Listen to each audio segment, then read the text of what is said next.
Hello everyone, क्या आप चिंतित हैं? मैं और आप प्रभु की उस महान योजना के अंतर्गत है। यूसुफ के जीवन में एट द एज ऑफ 17 वो कई ऐसे परेशानियों को सामना करते हुए अंतिम में उसके जीवन में उस विजय को प्राप्त कर रहा है।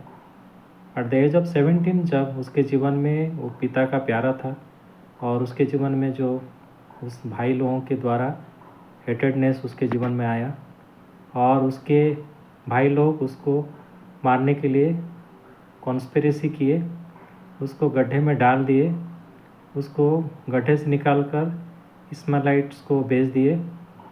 और हम देखते हैं आगे जब वो राजा के उस घर में पाया जाता है और उसके जीवन में एक टेम्पटेशन आया, लेकिन जवान होने के नाते उस टेम्पटेशन में भी वो विजय को प्राप्त कर पाया।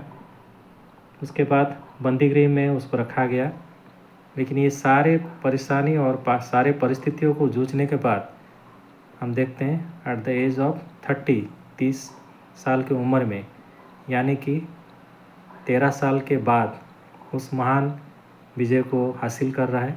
और हम देखते हैं उस राजा फेरो के उस राज्य में वो पाया जाता है और सारा राज्य का अधिकारी उसको किया गया। और उतना नहीं है मेरे प्यारों, उसके पूरे घराना उसके द्वारा बचाए जाते हैं, यानी कि 70 फैमिली मेम्बर 70 परिवार के लोग उसके द्वारा प्रभु के महान योजना के तहत बचाए जाते हैं। और हम देखते हैं वो पूर्ण आयु होकर वो कब्र को पाते हैं। 110 आयु में उसकी मृत्यु हो जाती है। और हम देखते हैं अगर एट द एज ऑफ 17 में अगर वो अपने जीवन को उस चुनौती को अगर वो फेस नहीं करते मेरे प्यारों, तो फिर वो अंतिम विजय को नहीं देख सकते, क्योंकि उस महान योजना के अंतर्गत वो थे। इसलिए प्रभु की योजनाओं को विश्वास के साथ, धैर्य के साथ और आगे बढ़ने के लिए वो प्रयास किया। और अंतिम में देखते हैं 93 एज तक वो जीवित रहे, यानी कि 110 साल जीवित रहे। और 17 साल में अगर हम देखते हैं उसके जीवन की लीला समाप्त हो सकती थी, लेकिन प्रभु की योजना के तहत प्रभु ने उसको आगे और 93 ईयर्स उसको बचने के लिए मदद किए।